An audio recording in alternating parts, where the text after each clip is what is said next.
Hello friends, नमस्कार सभी को, राधे राधे। फ्रेंड, स्वागत है आप सभी लोगों का आपके अपने यूट्यूब चैनल परिवर्तन दा एजुकेशनल हब में। जैसा आपको पता है कि सीटेट का सेशन चल रहा है और लास्ट सेशन में हम लोगों ने एनसीएफ, एनईपी एंड आरटीई के क्वेश्चनों को डिस्कस किया था।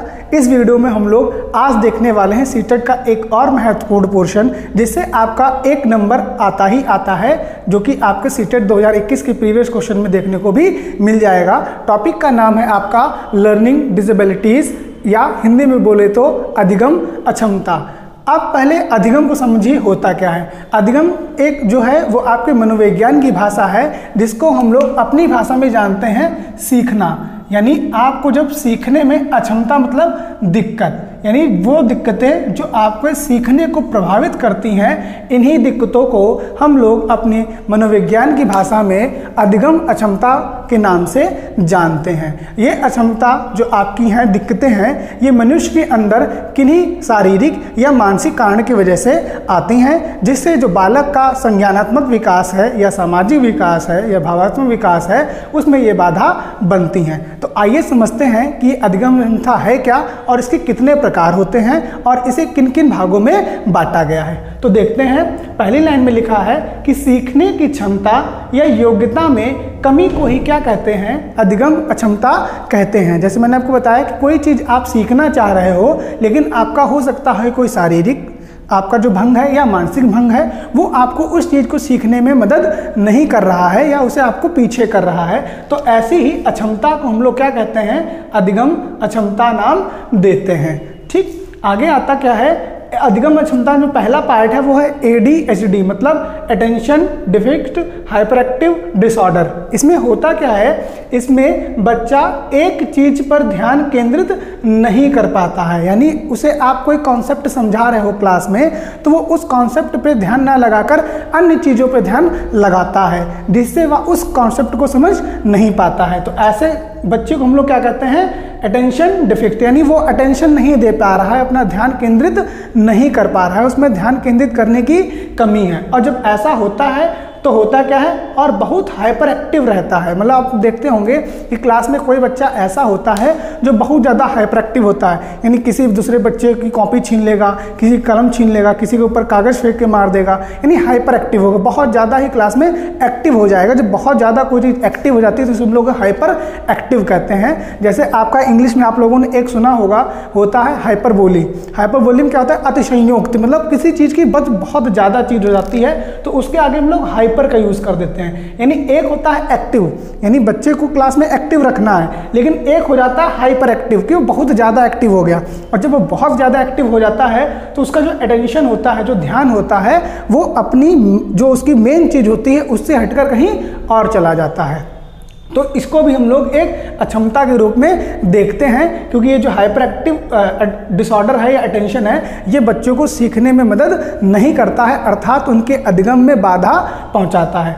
दूसरा है आपका आत्म केंद्रिता या ऑटिज्म। ये क्या कहता है कि इस स्थिति में बच्चा बार बार किए जाने वाले व्यवहार करता है, यानी कोई ऐसा व्यवहार वो बार बार करता है जो उसके सीखने में उसको गलती कर रहा है। जैसे आप देखते होंगे कि कोई बच्चा जब आपका 69 और 79 होता है, हिंदी को इसमें पढ़ने में बहुत बार बार गलती करता है, चाहे जितनी बार आप उसे समझा लीजिए, लेकिन वो एक लाइन आने के बाद क्या होता है कि वो उस चीज़ को भूल जाता है। जैसे अगर आप छोटे बच्चों को देखोगे तो वो जो 11 की लाइन से जब 20 की लाइन पे जाएंगे तो वो 15 को ज़्यादातर जो बच्चे होते हैं वो मिस कर देते हैं, 14 के बाद 16 पे चले जाते हैं। क्यों? क्योंकि वो सिर्फ एक केंद्र पे हैं और ऐसे वाले व्यवहार को वो कैसे करते हैं? बार बार करते हैं। तो ये भी एक प्रकार की आपकी क्या है? अक्षमता है। आगे देखते हैं, एक इन्हीं अक्षमताओं के लिए एक एक्ट निकाला गया था सन 2016 में, जिसे बोला जाता है RPWD, अर्थात rights of persons with disabilities. यानी वो बच्चे जो किसी प्रकार से दिव्यांग हैं या शारीरिक रूप से क्षत विक्षत है, तो उनके लिए सरकार ने सन 2016 में एक एक्ट निकाला था। और इसमें क्या कहता है कि दिव्यांग बच्चों को समानता का अधिकार दिया है। मैंने आपको बताया था इससे पहले, नेशनल एजुकेशनल पॉलिसी 2020 में भी ये कहा गया है कि जो बच्चे हैं उनको आपको समावेशी क्लास में पढ़ाना पड़ेगा। समावेशी क्लास क्या होती है? जिस क्लास में आपके सामान्य बच्चे और साथ में आपके डिसेबिलिटीज़ बच्चे यानी शारीरिक रूप से दिव्यांग या मानसिक रूप से दिव्यांग बच्चे साथ में बैठ के पढ़ते हैं। ऐसे बच्चों को हम लोग कैसा बच्चा कहते हैं? आपके डिसेबिलिटीज़ वाला बच्चा कहते हैं। तो ऐसे बच्चों के संरक्षण के लिए सरकार ने एक एक्ट निकाला था, RPWD एक्ट 2016। आगे देखते हैं, इसी अक्षमता में एक आगे क्षमता आती है जिसको हम लोग कहते हैं लोकोमोटर डिसेबिलिटी या गामक अक्षमता। इस अक्षमता में क्या होता है? यह अक्षमता शारीरिक अक्षमता है, अर्थात आपके शरीर से संबंधित है, अर्थात शरीर का सही से ना चल पाना। मतलब लोकोमोशन, आपने सुना होगा, लोकोमोशन होता है कि आपके शरीर का जो आप मूवमेंट करते हो यही आपका लोकोमोशन है। तो इस अक्षमता में होता क्या है कि आपके जो शरीर का अंग है वो कोई अंग सही से आपका कार्य नहीं कर पाता है। जैसे मान लीजिए मैंने पेन पकड़ा है और इस पेन को ये ऐसे ऐसे हिल रहा है, तो होगा क्या कि जो मेरी राइटिंग है वो सही से नहीं बनेगी, अर्थात जो मेरे अक्षर होंगे वो ऐसे ऐसे हिलते हुए बनेंगे, मतलब इस टाइप से। तो ये आपकी क्या है? ये आपकी लोकोमोटर डिसेबिलिटी है।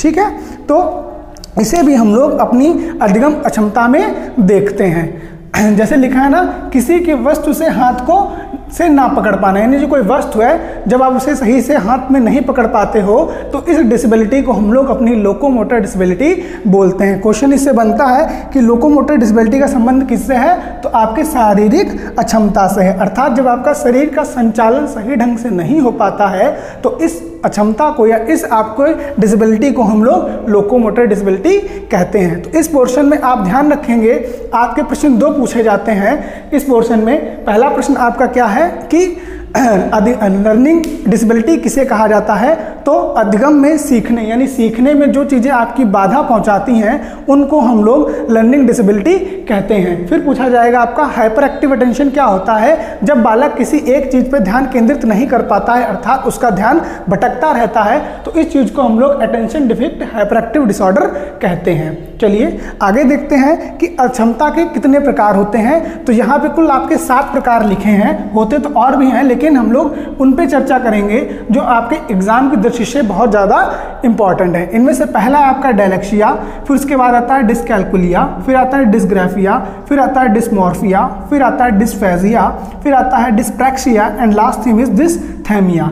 इनमें से अगर आप देखोगे सीटेट जो आपका क्वेश्चन ज़्यादा बनाता है वो डिसलैक्सिया पे बनाता है, डिसकैल्कुलिया बनाता है, आपका डिसग्राफिया पे बनाता है एंड आपका डिसफेजिया पे बनाता है। इन पे क्वेश्चन सीटेट में आपके बार बार पूछे गए हैं। अभी हाल ही फिलहाल यूपी टेट 2019 में भी आपका डिसलैक्सिया और डिसकैल्कुलिया से क्वेश्चन बना था। चलिए देखते हैं कि ये कौन सी अक्षमता हैं जो बच्चों को सीखने में मतलब बाधा करती हैं। तो पहला हम लोग देखते हैं, लिखा है डिसलैक्सिया, अर्थात पढ़ने संबंधित कठिनाई, यानी इस अक्षमता से बच्चा जो है वो किसी चीज़ को सही ढंग से पढ़ नहीं पाता है, उसे पढ़ने में कठिनाई होती है। आप लोगों ने एक पिक्चर देखी होगी तारे ज़मीं पर, तारे ज़मीं पर, उसमें जो बच्चा होता है यानी आमिर खान के साथ आप देखते हो जो बच्चा होता है उसे यही बीमारी होती है डिसलैक्सिया, यानी वो किसी भी वर्ड को सही ढंग से पढ़ नहीं पाता है। तो इस क्षमता को हम लोग क्या कहते हैं? डिसलैक्सिया। आप इसको कैसे याद कर सकते हो?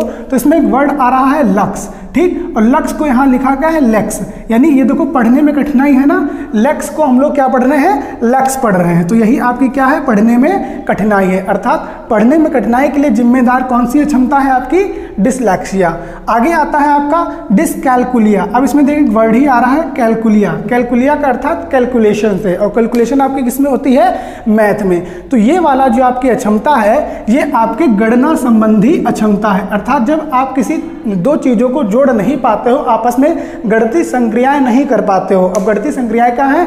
जोड़, घटाना, गुणा और भाग। जब ऐसी गणनाओं में, ऐसी गणितीय संक्रियाओं में आपको दिक्कत आती है तो इस दिक्कत को हम लोग क्या कहते हैं? डिसकैल्कुलिया कहते हैं। जैसे आप किसी छोटे बच्चे से अचानक पूछोगे कि 2 5 जा कितना होता है, तो वो कभी कभी 15 बता देता है, तो यही उसकी क्या है? डिसकैल्कुलिया है, अर्थात गणितीय संबंधी विकार। आगे आते हैं डिसग्राफिया। अब देखिए वर्ड डिस मतलब होता है क्षमता यानी कमी, और ग्राफिया मतलब होता है लिखने में, यानी ग्राफिया मतलब लिखने संबंधित कठिनाई। यानी ग्राफ बनाते हैं ना हम लोग, तो ग्राफ करते हैं तो ड्राइंग करते हैं थोड़ी सी, तो ड्राइंग पे लिखते भी हैं, तो जो आपके लिखने संबंधित कठिनाई होती है उसको हम लोग क्या कहते हैं? डिसग्राफिया कहते हैं। ठीक है, आगे देखते हैं डिस्मॉर्फिया। फिर से डिस मतलब कमी और मॉर्फिया मतलब भ्रामक वाली, यानी आपको क्या हो जाता है, भ्रम होने लगता है कि कोई चीज़ यहाँ पे थी। तो ऐसी जब चीज़ें आपको लगती हैं तो आपके पढ़ने या सीखने में भी आपको दिक्कत आती है।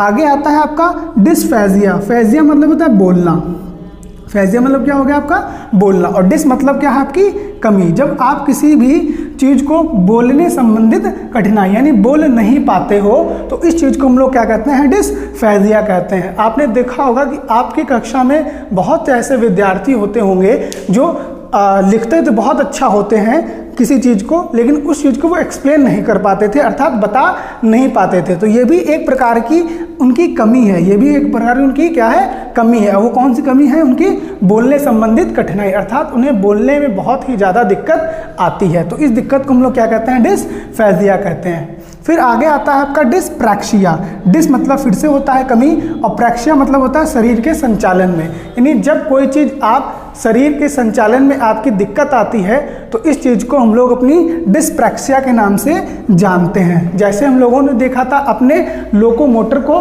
तो लोकोमोटर जो डिसेबिलिटी है उसी का एक रूप है जिसका नाम है डिस्प्रैक्सिया, यानी आपके शरीर का जब संचालन सही ढंग से नहीं हो पाता है। फिर आता है आपका डिसथेमिया। इसमें क्या है, तनाव संबंधित कठिनाई, यानी जब बच्चा धीरे धीरे एक ऐसी दिक्कत में पहुंच जाता है जहां वो बहुत ज़्यादा तनाव में रहने लगता है, यानी तनावग्रस्त हो जाता है।